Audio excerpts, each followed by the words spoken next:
We have our guest in studio today.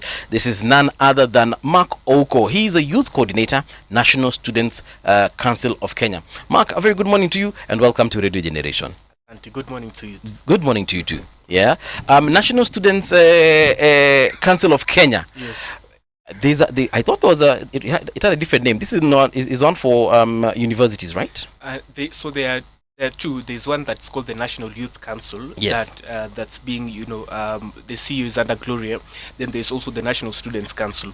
So the National Students Council is under the Ministry of Education. So it's a council that is in charge of, students generally from university up to like the primary level. Yes. So you're a government employee. He has just informed us. Well, now that you've mentioned it. So Mark, once again, welcome to Radio Generation. And of course, we want to look at the situation that is plaguing the youth. And the reason I'm saying plaguing is because there is a lot that the youth can talk about as far as their problems are concerned. We saw what happened during maandamano ya last year. We saw what happened during maandamano ya mwaka huu. And whatever they highlighted is something that we have been knowing. It's not like now we started knowing about it last year. The high rates of unemployment. Of course, people are complaining about corruption in government, and that is why it is trickling down to the youth. That's why they're not getting the opportunities that they deserve. We have nepotism and so on and so forth.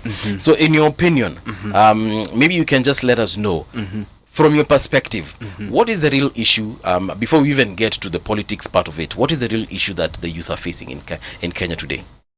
I think the biggest issue that most youths are facing today is particularly on unemployment. And even if you look at the things that the young people went to the streets last year, over time they were mixed up with political motivations, but at the start the young people are saying that we don't have jobs. For those who are in universities, they're saying that our help is not coming in time.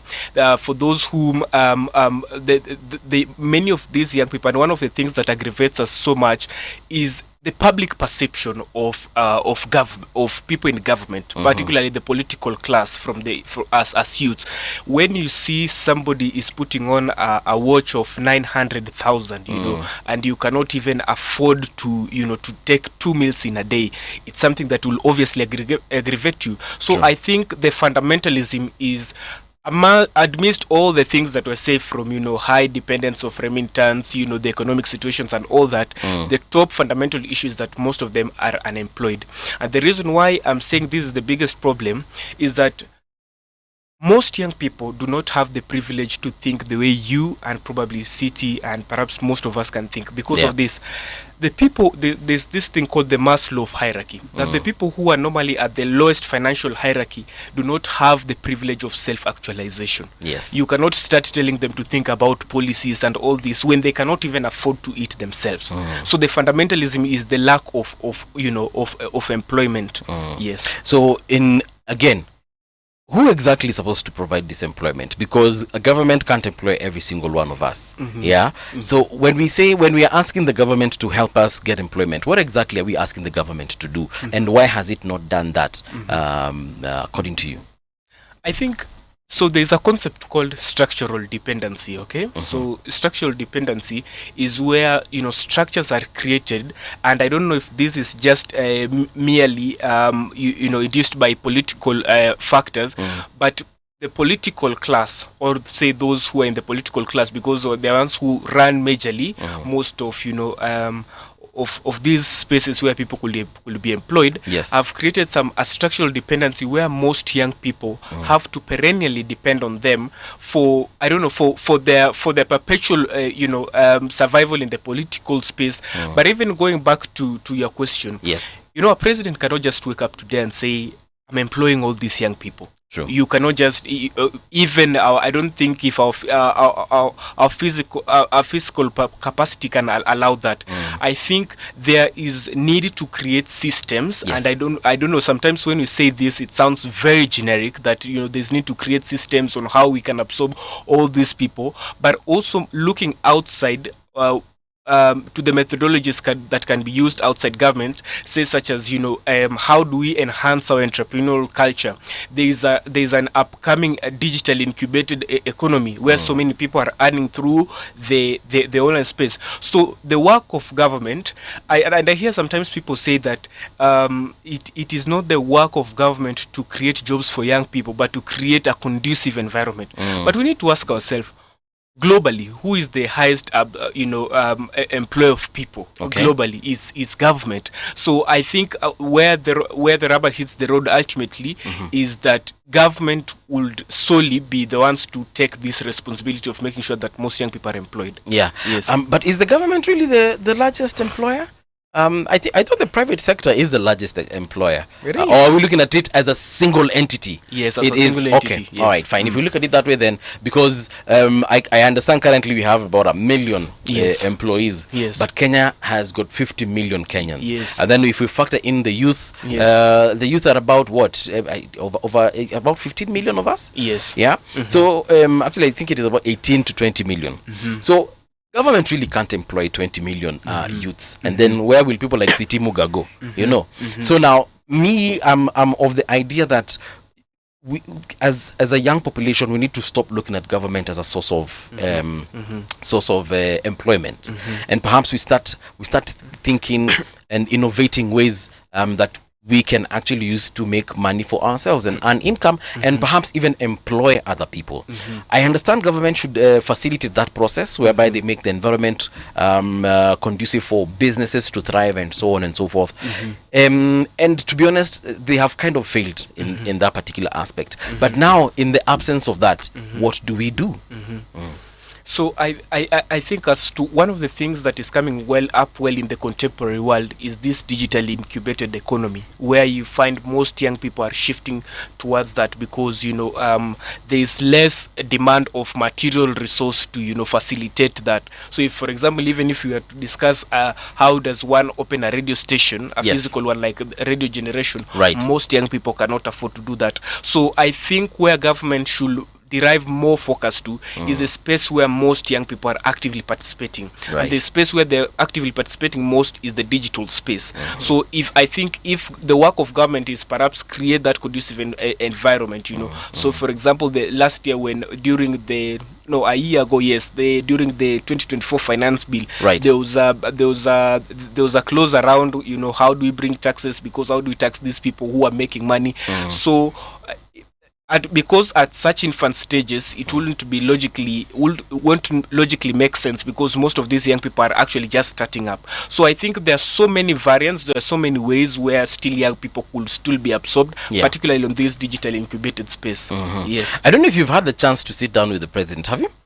Yes, quite often. Okay, quite often, yeah. Yes. When you talk to him and you have that conversation, what is the one thing you usually tell him that, yo, manze orezo, before I leave here, I need you to know this and this as far as helping the youth of this country is concerned?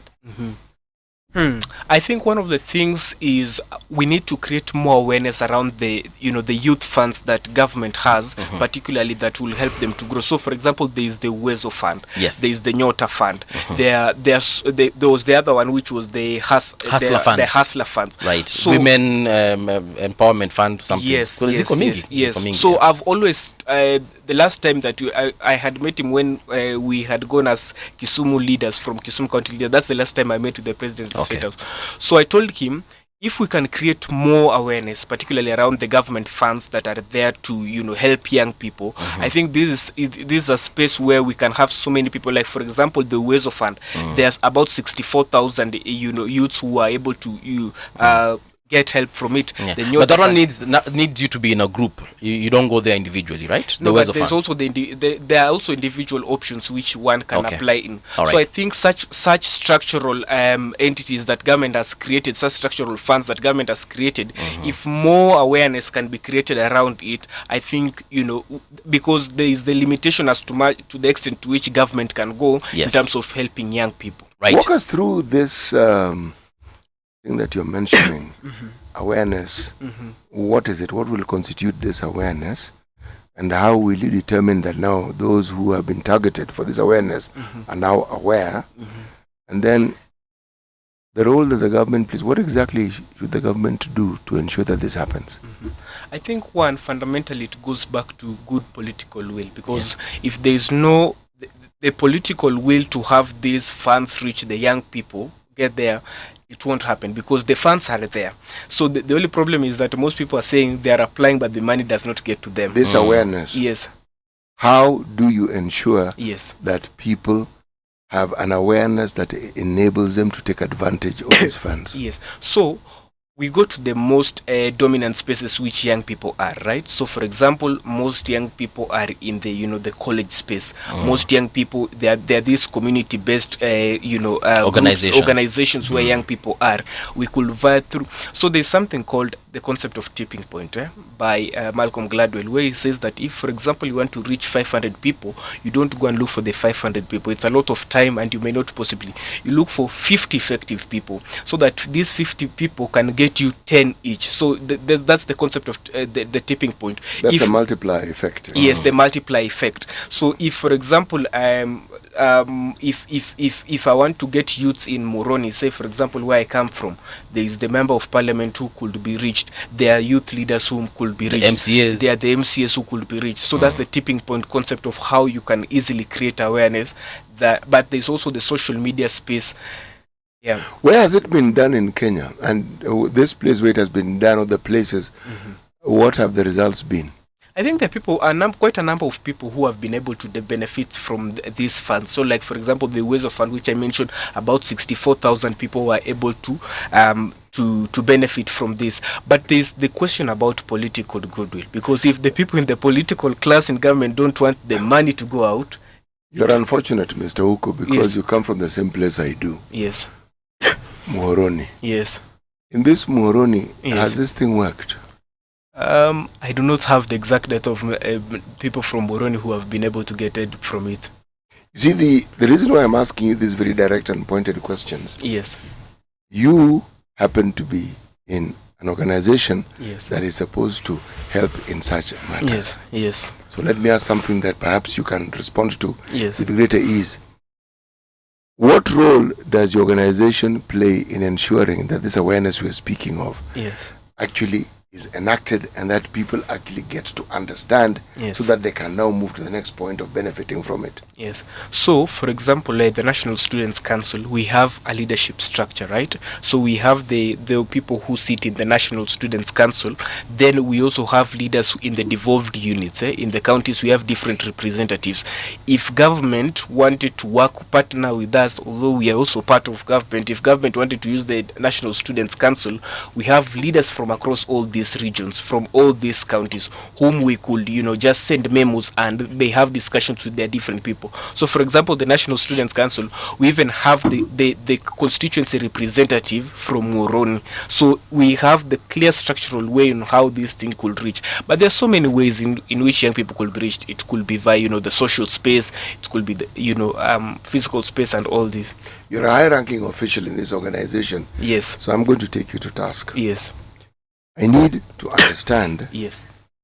if what we are saying has worked anywhere in the country. Yes. And if it has, where has it worked? I know quite a number of people who have benefited particularly from the Nyota Fund, which is the most recent one. I know a number of people who have been able to benefit from the Ways Are of these Fund. individuals or are these groups of people? Okay, so for the Nyota Fund particularly, it was groups of people, and even the Ways of Fund. So it's much easier particularly to get these because of accountability issues. It's normally much easier to work with a group than give money at individual levels. So it is much easier to work with groups. All right. Yes. These groups that you know of, where are they? Which part of the country are they to be found? They're just youth groups across the country. Hapana. They're just Hapana. youth groups. The reason Are you looking like for a specific region? I have to be specific for this reason. If there's a group that has worked, they then become the point where you can understand and study. You can benchmark and say, these guys... It worked in Machakos, for example. Yes, or it worked in Kwale. So now, how did this Kwale youth benefit from this thing? What did they do? Okay, and having gotten it, what have they done? All right. You see, it is futile having a fund that we are told is accessed, and yet there is no story of what accessing it has done. Then it's a zero-sum game. That particular fund might as well not exist. Yes.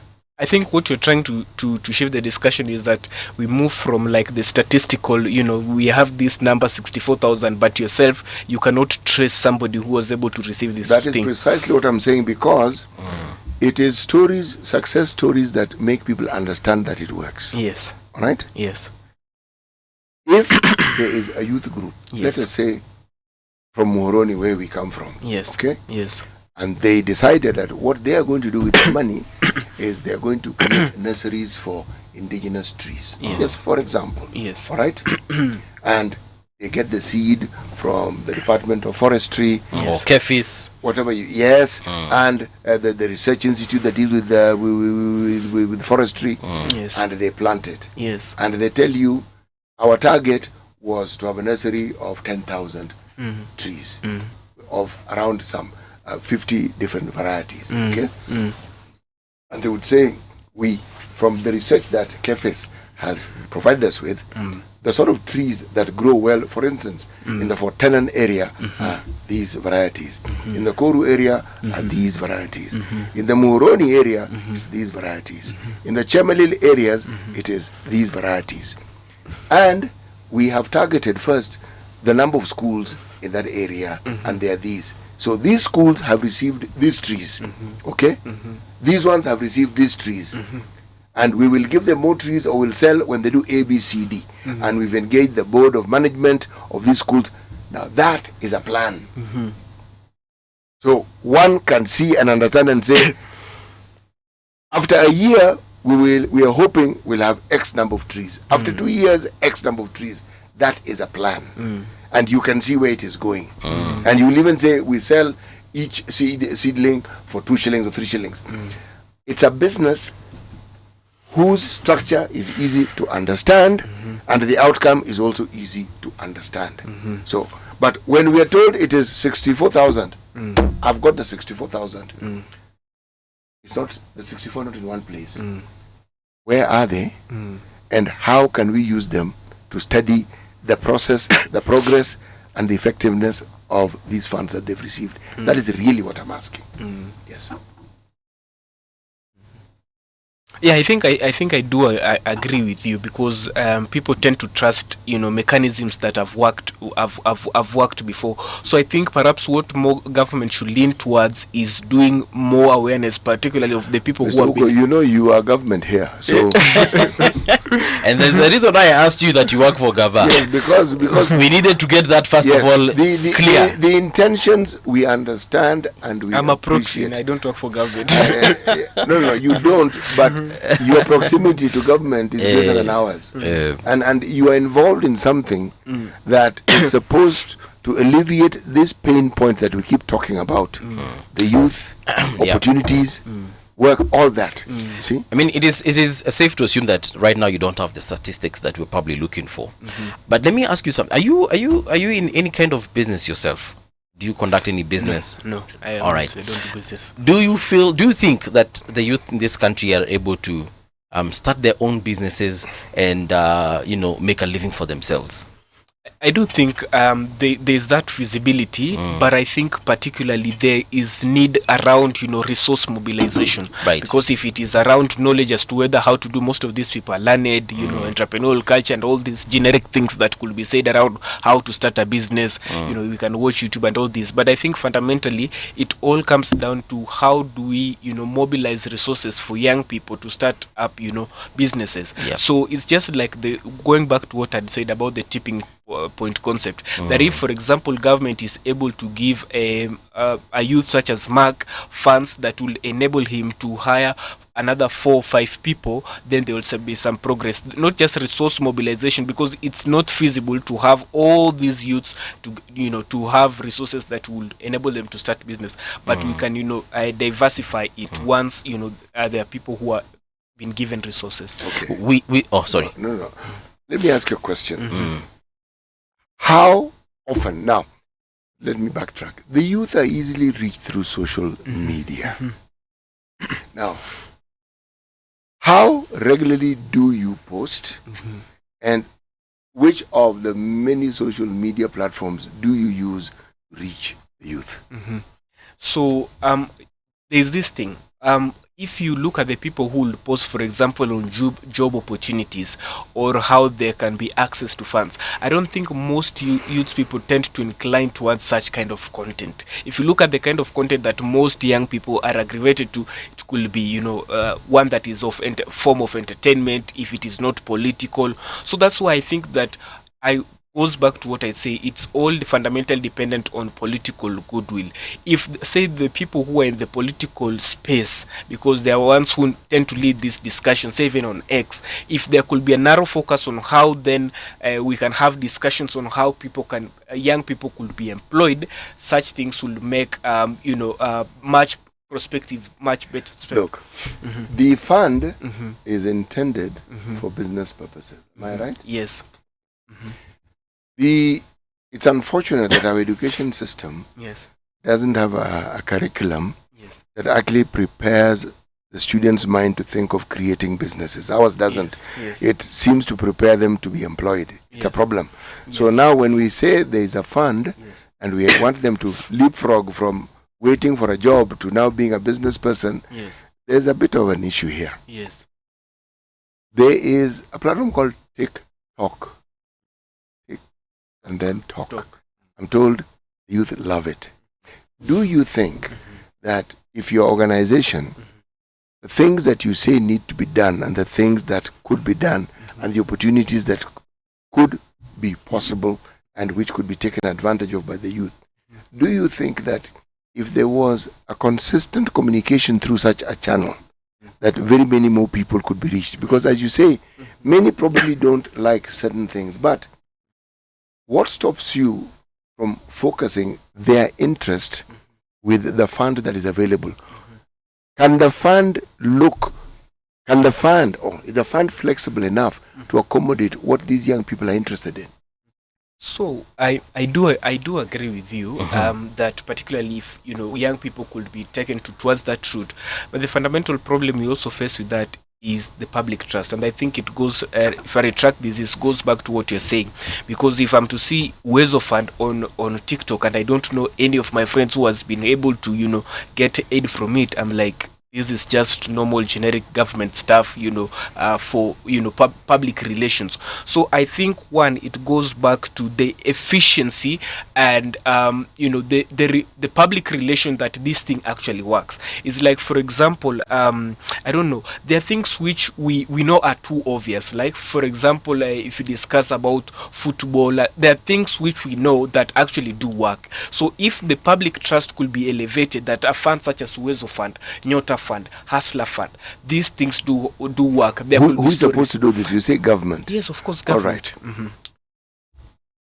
There is a department within government that deals with such matters. Yes. All right? Yes.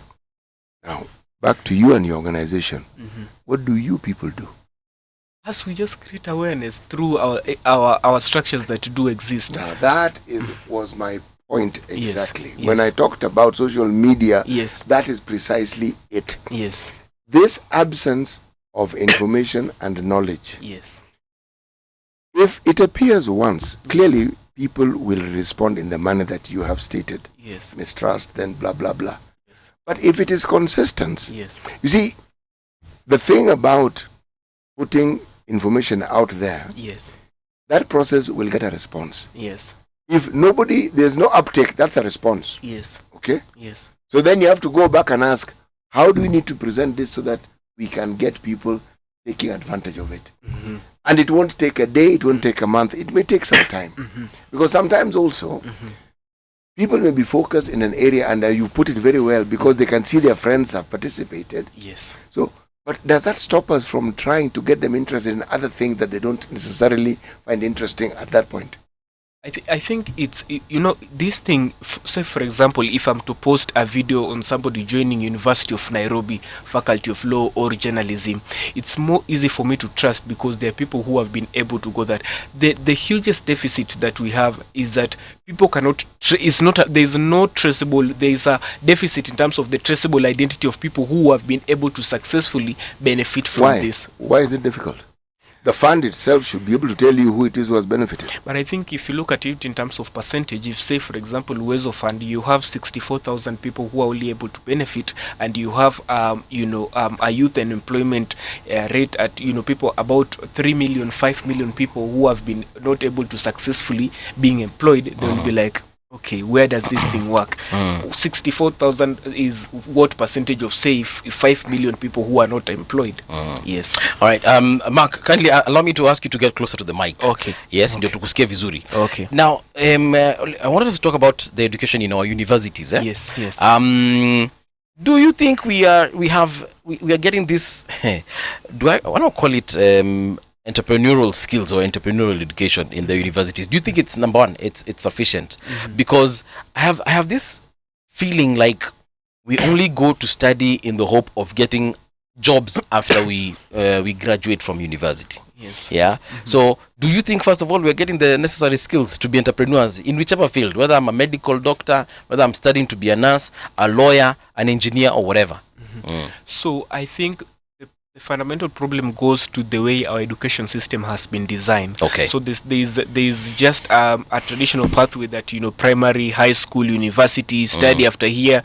There's that expectation, and I think particularly the hugest problem is that level of expectation that we plant on. Say, I'm telling Mark, over the last 22 years you have been in school, that by the time you finish you'll get a job. But when you get to to the outside world, the realization is completely different. Yes. In terms of the entrepreneurial skills, I think the problem also with most of our education space is so theoretically based, and some of these skills are also not being taught. But I think one of the biggest thing that I normally tell young people is that university is not a period where just merely of getting grades, being top student. I think the most important thing one can do in college is self-actualization. Because sometimes you wonder why, say, movie was at me and you are classmates, but in the next 5 years, 10 years, there's a huge contrast on how we live. But in terms of that self-actualization, you can go and study law in university, you can study journalism, Right. but in the process of after finishing, you realize that in the narrowing to this space of law or journalism, I may be good in marketing. Right. I may not be particularly I might not, it's not entirely, I have to wire myself to that which I theoretically studied in university.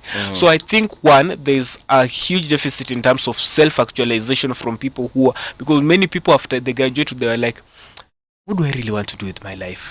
What am I really doing? And you see, now that's the here? problem. Yes. Because we now start asking those questions after graduation. Yes. Umemaliza shule sasa, Yes. you go back to your parents' home as you Yes. figure out the next step. And Yes. I don't think that's how it's supposed to be. Yes. We sat here with the ambassador of Estonia. Yes. And there's something she mentioned to me, and I was like, guy, Yes. mbona tufikiriangi hivi huku Yes. Kenya, and actually Africa as a whole. Yes. Apparently, from her conversation, we learned that people are taught entrepreneurship when they're in high school. Yes. High school. Yes. High school, wakati hapa tunasoma tunadrilliwa kukram exams, Yes. so that we can do KCSE, so that we can go to Alliance or Nairobi school or whatever. Yet we have but it's true. Yes. We are literally drilled Yes. to study to go to university. From primary we study to go to Alliance and Nairobi school, and then in Nairobi school you're told you have to be an engineer or you have to be a doctor. Yes. Yet in Estonia, Yes. these people, as they are in Form 1, Form 2, 3, mpaka 4, Yes. these guys are actually learning to be entrepreneurs. Yes. They are starting businesses Yes. while they are that young. Yes. Of course, some of them fail, maybe Yes. even the majority of them, but at the end of the day, some actually prosper. Yes. And she said that some of these business concepts and ideas attract investors from outside Estonia. And I'm sure they get people from countries like the UK, America, Germany and whatever. Mtu anaona ka concept kamaka huko kameshika, kama ni concept ya M-Pesa, they come and they drop money into your concept. So why are we not doing it here in Kenya? No, but you see also, we should not also underestimate the kind of skills that are learned. I think also the problem is that there is the lack of... The skills that you did what? we learn, say for example, if the ones that you learned from a Nairobi school, the ones when you're doing that maths, most of the students are particularly, how do I do this so that I'm getting an airplane? But you know, at such a young age, you don't think like the skills that, say for example, I'm getting analytical skills that I will be able to use later in future. Because sometimes you hear somebody's a statistician, but the way they analyze things is, you know, the skills that they get there, the kind of discipline that you get in Kenyan high schools, you know, we cannot underestimate. So there are certain skills that we get from our institutions. We cannot underestimate that. I think the only thing is that how then do we convert these skills that we have learned from this primary level of education to be able to you know unaweza songa tu hivi na microphone usijali, songa tu nayo. Yes. The kind of skills you learn, the conversion of these skills to be able to benefit young people, saying, you know, getting jobs, you know, creating opportunities. I've seen even there are people who normally just do YouTube channels on teaching people about history or something like that. So I think fundamentally we should also not underestimate the kind of skills that we get from our institution, but how then do we convert these skills that have been learned? Because there are people who normally ask, sasa hii maths itanisaidia wapi kwa maisha? Mathematics. I got an airplane, but they don't realize there's certain you know patterns that they were able to learn, but they're not able to use it today. Actually, it's the way they are taught those subjects, because all these subjects are actually very relevant. But if someone doesn't teach you, for instance, this language we're speaking, at what age did you start learning to speak it? English. Yes, English. I think at around 6 years, 5 years. Exactly. Now, imagine if someone started teaching you entrepreneurship when you're 6 years of age, and explaining to you how maths fits into entrepreneurship, how geography fits into entrepreneurship. At this age you are at, would you not be a very good entrepreneur? But you see, you know, I will not see. Answer my question. If you are taught all these things at a certain age, would you not then be very good at it? I think you're placing me on a very it's a simple question. No, entrepreneurship is not as easy as most people think. So what is easy then? Because I want as he thinks about his answer, I would like his friend who's just arrived, Ajibu, maybe the same question. We do have in studio, you'll have to share this microphone. So we have Kariuki Ngunjiri. He's the national youth leader, UDA Youth Congress. Kariuki, a very good morning to you and welcome to Radio Generation. Thank you so much for having me. Pole tunakuambush na hii swali na ndio umeingia. But City was just asking, if we start teaching young people, and when we say young, we mean people as young as 6 years old, how to be entrepreneurs. Kwa nyumba tu ile ya ukishika yendo ununue mkate, keep some change, save it at the end of the month, you know, you will have enough money for ice cream, for example. And pole, this child, you start giving them financial literacy. By the time they get to our age, surely, wouldn't that person have, number one, good financial literacy and perhaps even entrepreneurial skills? Okay, thank you. First of all, may I apologize for arriving late. It's not my tendency to come late. We accept your apology. Thank you so much. Kuna msemo wa Kiswahili inasema samaki mvunje angali mbichi. The same can be wanasemanga hivyo? Yes. Mimi sikujua, nimejua leo. Yes, like they always also say that if you want to shape tree, grow in a certain way, when that tree ile mdogo, when it's still supple, is when you bend it. Yes, when you bend it. And I quite agree in your statement when you say that young kids should get those skills at least when they are at a lesser age. But now the biggest question is it relevant to you know, start teaching these kids certain things and not waiting up to a certain age when their brain is more developed? Well, at what age then should we perhaps start teaching them? Well, I guess depends on the interest of the kid. Maybe a kid has an interest in something. How will you know the interest of a kid if you don't expose them to certain things? I guess, let me give you an example. For Please instance, I developed an interest in understanding politics from, I could hear my parents I was a very small boy, 2002 general election. Okay. And current affairs would be like porridge in the morning. Before I go to school, would listen to my dad and my mother conversing about Uhuru and Mwai Kibaki. And so I wanted to know and understand, how does this politics really go? How do people vote and everything? And I think that shaped my trajectory in terms of your interest in life. Yes. So from a very early age, I can say I became a young politician. I could analyze so many political issues at a very young age. Okay. And that was informed because of the environment I grew in. I guess depends from family to family, from kid to kid. Some will maybe develop an interest in business because their parents are always speaking business. They're always speaking about entrepreneurship and everything. So I guess it depends on the environment, the way the parents want to raise that kid. Okay. But I think any talent, any skill, any development should be nurtured when someone is at that young age. All right. Yes. Because, we're looking at the Kenya Kwanza administration at 3. And of course, we know the biggest headache they have right now is the youth revolt. Because we can see from what happened last year and what happened this year, clearly people are just unhappy, right? And it's not just about now Gen Zs. I think it's now a Gen Zote situation where everyone is actually crying and everyone is in pain. Tunasema unga imepanda, wengine watuambia imeshuka, but people have different stories as far as that is concerned, right? Now, me, I am for the opinion that we look away from government. I'm not saying that I'm happy with the government, by the way. I'm just saying that it gets to a point whereby we cannot cry all the time. Crying is okay. Revolting is okay. It is our constitutional right. It's our right to picket and ask these questions. But now, tuendelee hivyo mpaka lini? And I just, as you were walking in, I was giving him an example of this country called Estonia, where people are taught entrepreneurship when they're in high school. We were here with the ambassador of Estonia, and she told us that people, the young people in Estonia actually get investors into their business ideas when they are in high school.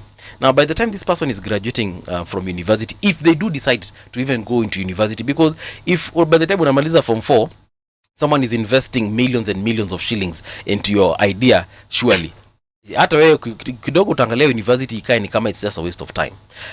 Now, if we are having these countries that we usually even go to Estonia to study and we want to be like them, and we go there and we want to emulate them, why is it that we cannot just steal those ideas, bring them back here to Kenya and Africa, and actually start doing these particular things? Have ideas so that someone in Germany seated like this can actually see Paul Mungala Mbovi in Kenya, who's a university student, has come up with this idea, and I want to invest into this idea and give it money, and let's all be billionaires. Mark Zuckerberg alikataa kumaliza shule ati because he wasn't bright, but he started a business and it worked for him. And he was like, you know what, I really don't need to do university, let me continue.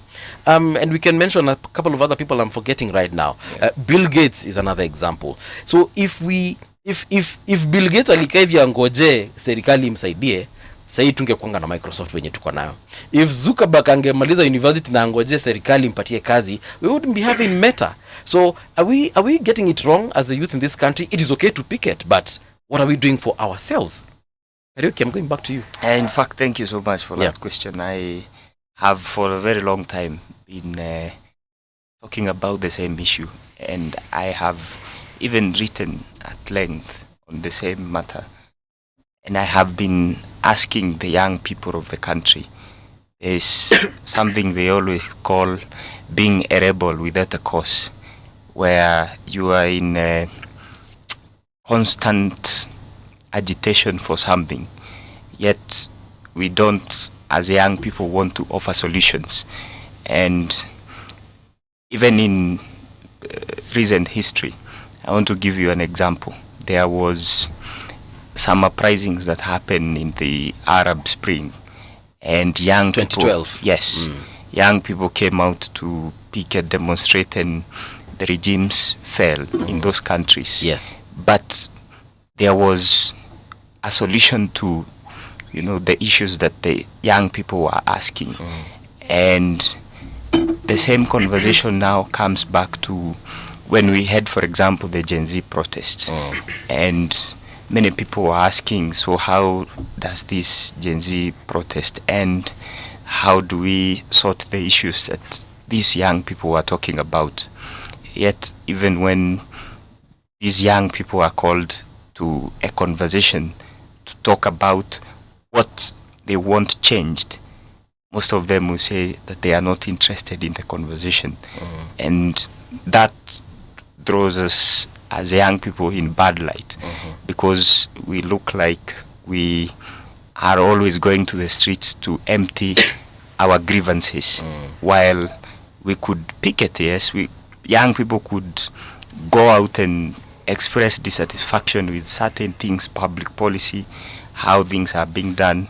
That at the end of the day, it will now narrow down into state institutions implementing these things. And the conversation that I'm trying to have with young people is one that is based on offering solutions, and we look at our issues as part of making the country better, so that we don't escalate this crisis of young people always going to the streets without a cause. I mean, but there are some issues that they might need to go to the streets for: corruption, police brutality, and many others that we can talk about in that list. And we agree. The main point has always been, it's a young person going to the streets to demonstrate.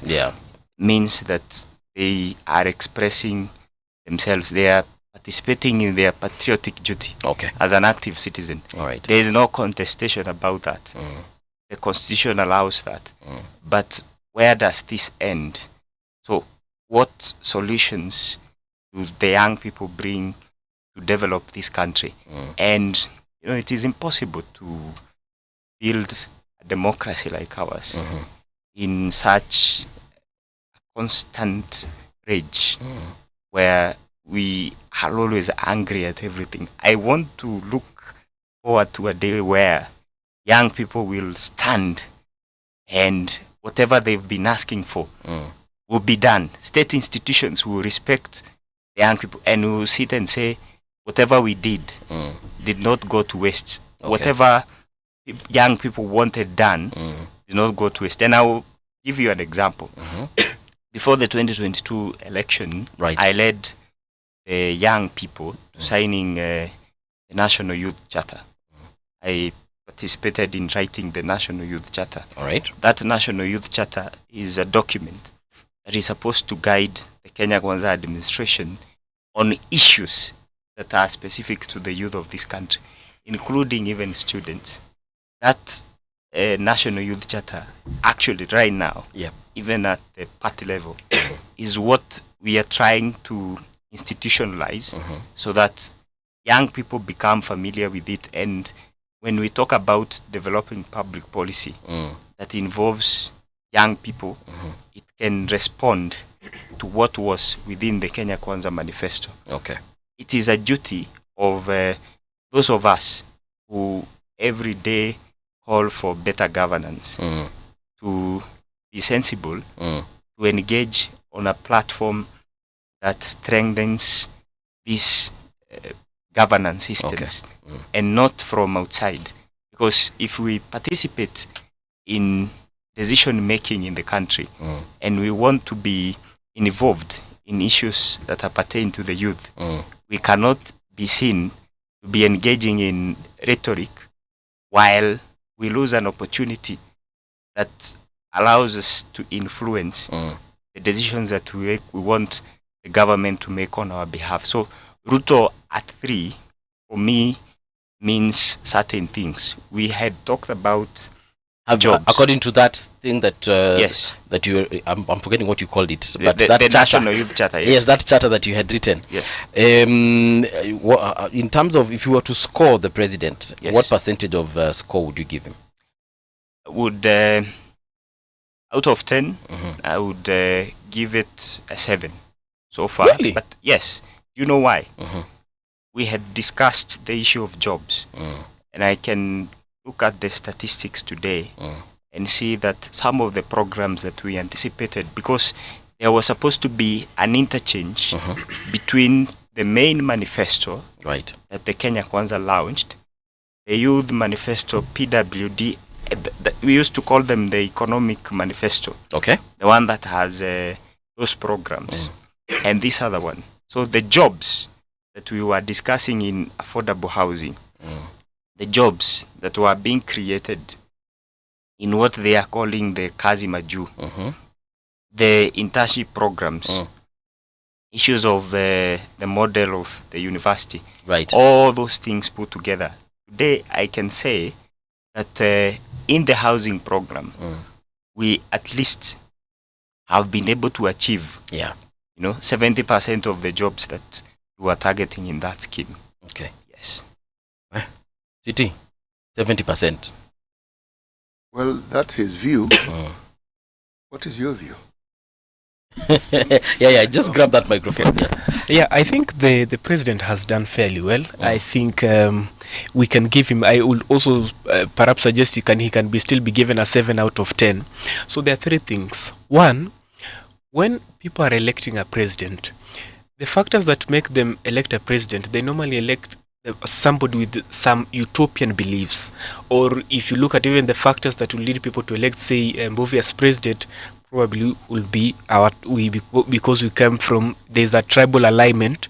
There is the utopian belief that President William Ruto is the panacea of the end of youth unemployment. Some of these things have some historical background to now up to us. So you cannot expect a president, William Ruto, who came just the other day, will be solving a problem of over 60 years. And I think if some of the things that he mentioned, looking at some of the programs that government has had, over 200,000 people have been employed under the housing program. So generally, I would say in the scope out of 10, we will give the president a 7 out of 10 is not bad. Secondly, I would say this. I wanted to say three things. The government should just be careful that they don't create, because there's a genuine burning desire amongst the youths that they're not being listened to. And one of the things that I wanted to point it out to my friend is that the youths are tired of talking. There's a cyclical, I don't know if since you started interviewing people, for how long people have been discussing about youth and employment. People want action. And I feel like the government should be careful that they don't give these youths a tipping point of going back to the streets. The finance bill was a tipping point. He had discussed about what had happened in Tunisia. Somebody burning themselves. It was called Mohamed Baouzi. That was a tipping point. If you go to Nepal, what had just recently happened, closing the social media, was a tipping point for them, where we consensually read like, hawa watu wametuzoea sana. There's something. Now, thirdly, I want to say this. There is a genuine desire by the youths. The youths even don't care who will be president. They don't even literally care if Ruto is the president or no. Ruto must go is actually, I think, is more of an acronym of bad things. Okay? The young people do not care who will be president. They don't, even if you look at the young people, the things they talk about social media, go to colleges. They do the other day I was surprised even, and I was asking a college student, do you know the deputy president of Kenya? They don't know Kindiki.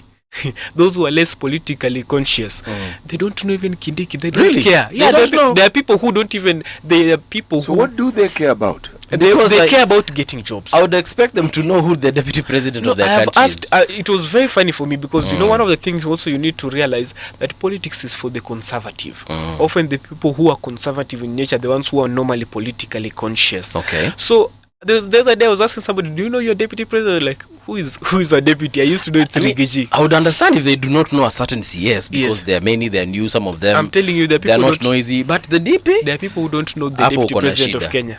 Is that not a problem? No, there are people who don't just care about politics. No. Then what?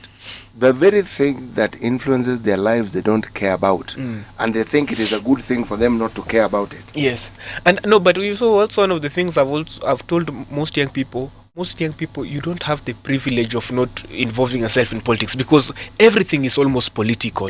Almost all spaces are political. The problem I think also with the young people have with the political class, and I think there is a less likelihood of what happened last year, the Gen Z 2024 thing, ever happening again. Because there's a saying that the enemy of my enemy is my friend. The political class will never allow that revolt to happen again. Because if it successfully happens, You know, Rigathi Gachagua is better dealing with William Ruto than dealing with the military. So they look at their self-interest. That's why they merge together. It's not out of convenience, but necessity. No, you've lost me here. Yes. What is it? They don't care about politics, and if you say they, do we understand the percentage of young people who are apathetic towards politics? If they are apathetic, that demonstration of last year proved the complete opposite of what they are saying. They are not apathetic. There was a tipping point into that. So over the last year, we have seen a rise in political consciousness. I'm telling you, even before that, in 2023, there's a rising political consciousness which amongst means the young people. That conscious, so they are aware. Yes. So if that awareness has increased, yes, and they want jobs, yes, you're telling me they can't connect the two? The awareness is not because they really care particularly about politics. Even if you go to spaces where most young people are, they don't like discussing politics. So what do they like discussing? They discuss politics because they don't have that privilege of not, because politics affects them. They look at it that I don't have a job because President Ruto has not created that job to me. That's the average thinking of a young person. Give this gentleman the mic. I want to know his views on this particular issue. Yeah, well, I think from the young people do not care about the political situation in the country. In fact, that Gen Z protest taught us that, or rather brought out a certain, before it morphed into chaos. It brought something I would call a national semblance, where young people on the internet are discussing issues, for example, of tax. That is something that has never been heard in this country. And the question here is not about whether the young people want to participate in these affairs. The biggest question is, how do the young people participate in it? The political education that I hear even the media talking about every day, that patriotic spirit, want to impact, be part of change. If you come out to call for change, you have to have an end to it. What do you want to achieve? Okay. And what it proved, the demonstrations taught us that the young people of Kenya, one, are not organized. That is the first point. They are not organized in this sense, that we speak on social media and they don't come out to strengthen their voice through engaging the correct avenues. Gentlemen, yes. Unfortunately, we've actually come to the end of the show. We have about 10 seconds before we exit, but I'd like to thank you, first of all, for making time to be here, but most importantly, send you back out there. And let's start engaging the youth in a different way now. Yes, let's engage politically. Let's engage and make them politically aware. But the most important thing, we need to remind them that they are their own saviors, by the way. We might want to get the government involved in this, but the government, I think, might not be the solution, or rather the only solution. They can be part of the solution, but I think the biggest solution is actually ourselves. This is where we shall stop. We shall invite you again to come and have these discussions, because clearly there's a lot to talk about. Sindio? Yeah. All right.